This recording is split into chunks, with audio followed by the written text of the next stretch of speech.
সন্তানের প্রতি 14টা কাজ আল্লাহ দিয়েছে। কয়টা বলেন?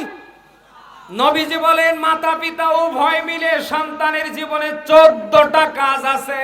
কয়টা? তার ভেতরে এটাও একটা, সন্তানকে কোরআন শেখানো, দিন শেখানো। সন্তানকে যদি কোরআন না শিক্ষা দিয়ে, দিনের শিক্ষা না দিয়ে আপনি মা বাবা অন্য কোন শিক্ষা দিয়ে মরে যান, কিয়ামতে এই সন্তান আপনার বিরুদ্ধে মামলা দেবে। ডাক দিয়ে বলবে রব্বুল আলামিন, আমার এই মা এই বাবার কারণে আমি কোরআন শিখতে পারিনি, দিনের জ্ঞান আমি অর্জন করতে পারিনি।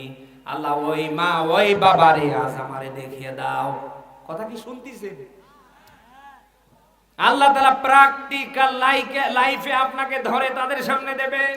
আল্লাহ তাআলা ডাক দিয়া বলবে কি চাই? সন্তান সন্ততিরা বলবে আল্লাহ কিচ্ছু চাই না।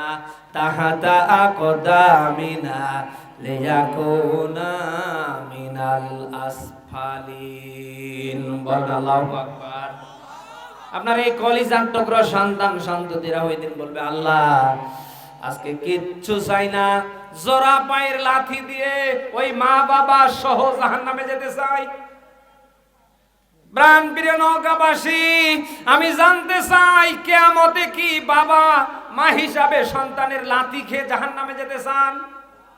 কারা চান হাত তোলেন তো।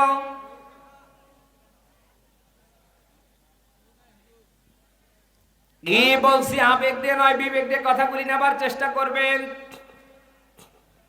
আপনার কলিজার টুকরো সন্তান সন্ততিকে আপনি দিন শেখাবেন, দিনের শিক্ষা দিবেন, কোরআন শেখাবেন।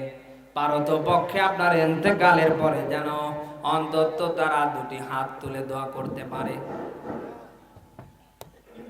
লিল্লাহি তাকবীর, লিল্লাহি তাকবীর, আল্লাহু আকবার। জন্মতার আগমন, শুভেচ্ছার স্বাগতম। প্রধান মেহমানের আগমন, শুভেচ্ছার স্বাগতম। ওয়াবাড়ি গ্রামবাসীর পক্ষ থেকে, শুভেচ্ছা। এলাকাবাসীর পক্ষ থেকে